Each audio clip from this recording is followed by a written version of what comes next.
Good morning students.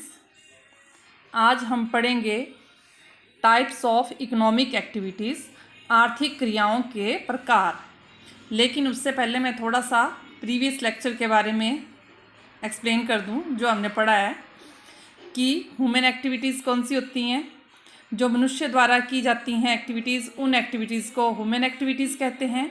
इनको दो part में डिवाइड किया गया है, इकोनॉमिक एक्टिविटीज़ और non economic activities. Economic activities वो होती हैं जो मनी से रिलेटेड होती हैं, और नॉन इकोनॉमिक एक्टिविटीज़ वो होती हैं जो मनी से रिलेटेड नहीं होती। अब हम इनके टाइप्स पढ़ेंगे, सिर्फ इकोनॉमिक एक्टिविटीज़ के टाइप्स ऑफ इकोनॉमिक एक्टिविटीज़। तो बच्चों, इकोनॉमिक एक्टिविटीज़ जो होती है वो 3 प्रकार की होती है। इसके 3 टाइप्स हैं। पहला है व्यवसाय, बिजनेस, दूसरा पेशा, प्रोफेशन, और तीसरा रोज़गार, एम्प्लॉयमेंट। ठीक है, तो ये 3 प्रकार हैं इकोनॉमिक एक्टिविटीज़ के। ये इकोनॉमिक एक्टिविटीज़ में तीनों प्रकार इसलिए आते हैं क्योंकि ये तीनों मनी से रिलेटेड हैं।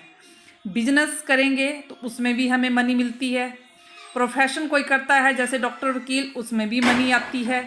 रोज़गार, एम्प्लॉयमेंट होती है नौकरी, जैसे हम किसी के अंडर सर्विस करते हैं, चाहे वो प्राइवेट सेक्टर हो चाहे गवर्नमेंट सेक्टर हो, तो भी हमें क्या मिलती है? मनी मिलती है। इसलिए ये तीनों टाइप जो है वो किसके अंडर आते हैं? इकोनॉमिक एक्टिविटीज़ के अंडर। अब हम फर्स्ट वाली को पढ़ते हैं, बिजनेस यानी कि व्यवसाय क्या होता है। वैसे तो बेटा इसको हम डिटेल में आगे पढ़ेंगे, इससे आगे दिया हुआ है, लेकिन शॉर्ट मीनिंग इसका मैं यहाँ पर बता देती हूँ। बिजनेस क्या होता है? व्यवसाय के अंतर्गत उन सभी मानवीय आर्थिक क्रियाओं को, आर्थिक क्रियाएं यानी कि इकोनॉमिक एक्टिविटीज़, आर्थिक क्रियाओं को शामिल किया जाता है जो वस्तुओं एवं सेवाओं के उत्पादन और वितरण के लिए की जाती हैं और जिनका उद्देश्य लाभ कमाना होता है।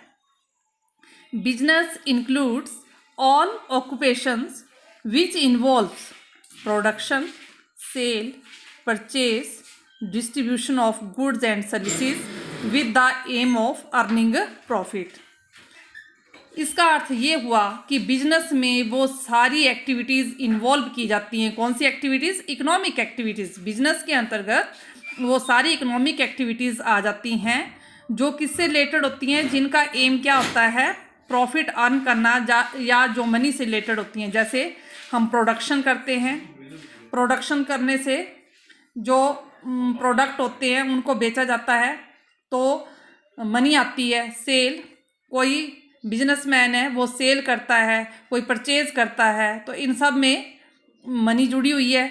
Distribution of goods and services, फिर जब गुड्स प्रोड्यूस हो जाती हैं तो उनको जो है वो डिस्ट्रीब्यूट किया जाता है। और सर्विसेज क्या होती हैं, इनको भी आगे डिटेल में पढ़ेंगे, लेकिन शॉर्ट में मैं आपको बता दूं कि सर्विसेज उनको कहा जाता है जैसे बैंक हो गए, ट्रांसपोर्टेशन हो गया, इंश्योरेंस कंपनी होगी, एडवर्टाइजमेंट कंपनी होगी, वेयर हाउस यानी कि माल गोदाम हो गए। ये सारी सर्विसेज हैं। ये सर्विसेज इनको इसलिए कहा जाता है कि ये सारी चीज़ें जो हैं वो हमारी सेवा करती हैं, हमसे थोड़ी सी मनी लेती हैं और बदले में हमारी ये सेवा करती हैं। जैसे ट्रांसपोर्टेशन जो है वो हमारी सेवा करता है। ट्रांसपोर्ट में जो बिजनेसमैन हैं उनकी गुड्स को जो है वो डाला जाता है और फिर उनके जो निश्चित स्थान होता है, प्लेस होता है, जहाँ पर पहुँचानी होती हैं वहाँ पर पहुँचाई जाती हैं, तो बदले में ट्रांसपोर्टेशन वाले थोड़ी सी मनी लेते हैं। उसी तरह से इंश्योरेंस कंपनी हमारे गुड्स की,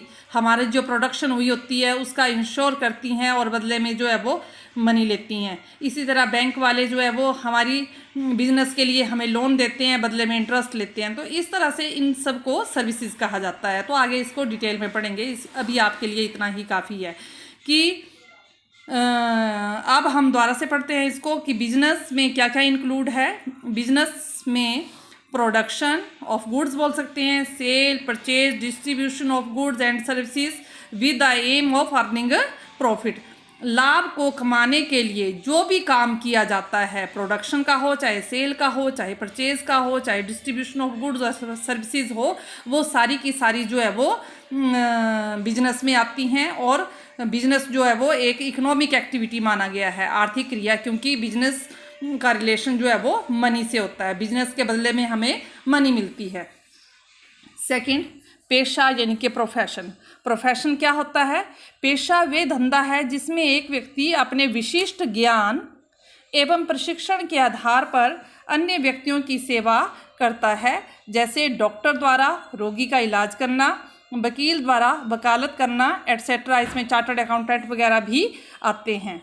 those activities which require special knowledge and skill to be applied by an individual in his occupation is called profession. कि वो सारी एक्टिविटीज़ जिसमें मनुष्य क्या करता है, अपने विशिष्ट ज्ञान, स्पेशल नॉलेज लेनी पड़ती है। प्रोफेशन में क्या होता है, एक हम स्पेशल नॉलेज गेन करते हैं या स्किल गेन करते हैं और फिर उसको जो है वो अप्लाई की जाती है लोगों के ऊपर, उसको हम कहते हैं प्रोफेशन। जैसे डॉक्टर हो गए, एडवोकेट हो गए, इसमें चार्टर्ड अकाउंटेंट भी आ सकते हैं। अब डॉक्टर जो है वो रोगी का इलाज करता है तो बदले में मनी लेता है। एडवोकेट अपने क्लाइंट का केस लड़ता है तो बदले में पैसा लेता है। चार्टर्ड अकाउंटेंट हो गए, वो बड़ी बड़ी कंपनीज़ में काम करते हैं और भारी भरकम जो है वो सैलरी लेते हैं। तो इसमें भी जैसे मनी आता है, तो प्रोफेशन को भी क्या माना गया है, economic activity. Third type economic activity की, उसको बोलेंगे हम रोज़गार, एम्प्लॉयमेंट, जिसको हम नौकरी भी बोलते हैं या सेवा भी बोलते हैं। वे व्यक्ति रोज़गार में आते हैं जो एक विशिष्ट समझौते के अधीन मासिक, साप्ताहिक या दैनिक वेतन पाते हैं तथा किसी व्यक्ति या संस्था के अधीन काम करते हैं। ये नौकरी सरकारी भी हो सकती है तथा निजी भी, जैसे क्लर्क, मैनेजर, फोरमैन, कर्मचारी etcetera. Those activities in which an individual work for another person and get remuneration in return। वो सारी एक्टिविटीज़ जिसमें कोई व्यक्ति जो है काम करता है फॉर अनदर पर्सन, किसी दूसरे व्यक्ति के लिए काम करता है, और गेट रेमुनरेशन इन रिटर्न, और बदले में क्या पाता है, रेमुनरेशन। रेमुनरेशन को बोलते हैं सैलरी। क्या बोलते हैं? सैलरी यानी कि वेतन। तो इसमें कौन कौन से लोग आ जाते हैं? जैसे क्लर्क नौकरी करेगा, चाहे वो प्राइवेट नौकरी करे चाहे वो गवर्नमेंट सर्विस करे, तो बदले में उसको सैलरी मिलती है। मैनेजर, चाहे वो कंपनी का हो या किसी बैंक का हो या किसी अदर इंस्टीट्यूट का हो, तो बदले जब वो काम करेगा तो बदले में सैलरी लेगा। फोरमैन हो गए, कंपनियों में रखे जाते हैं, बदले में सैलरी लेते हैं। वर्कर्स हो गए, चाहे वो गवर्नमेंट वर्कर हों चाहे वो प्राइवेट वर्कर हों, जहाँ भी वो काम करेंगे बदले में क्या मिलेगी उनको, रेमुनरेशन यानी कि सैलरी मिलेगी। तो ये एक्टिविटी जो एम्प्लॉयमेंट वाली एक्टिविटी है, रोज़गार है, ये भी हमारी इकोनॉमिक एक्टिविटी है, और इसके बदले भी हमें क्या मिलती है, मनी मिलती है।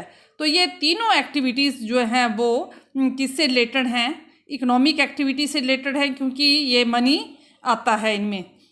तो हिंदी में जैसे एक विशिष्ट समझौते के दिन मासिक, मंथली सैलरी मिल सकती है, साप्ताहिक सप्ताह के बाद मिल सकती है, या दैनिक वेतन, या जिनको डेली शाम को जो है दिन भर काम करते हैं और डेली शाम को जो है वो सैलरी मिलती है, काम करने के बदले में जो उनको पारिश्रमिक मिलता है।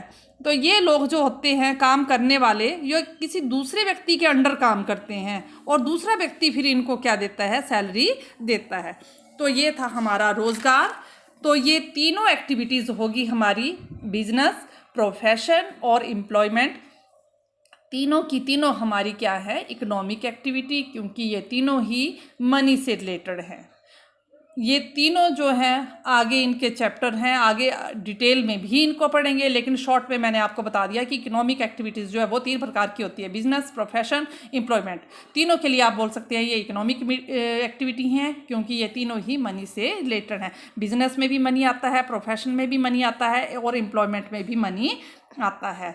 तो ये था बेटा आज का आपका लेक्चर, और मुझे उम्मीद है कि आपको समझ आया होगा, और अगर ना समझ आए तो आप पूछ सकते हैं। सिर्फ एक ही बच्चा होमवर्क को चेक करवा रहा है और बाकी कोई भी बच्चा जो है वो होमवर्क नहीं दिखा रहा है। तो सभी बच्चों से मेरी रिक्वेस्ट है कि वो जो है वो होमवर्क को नोट करें और उसे ऑनलाइन ही चेक करवाएं। Thank you.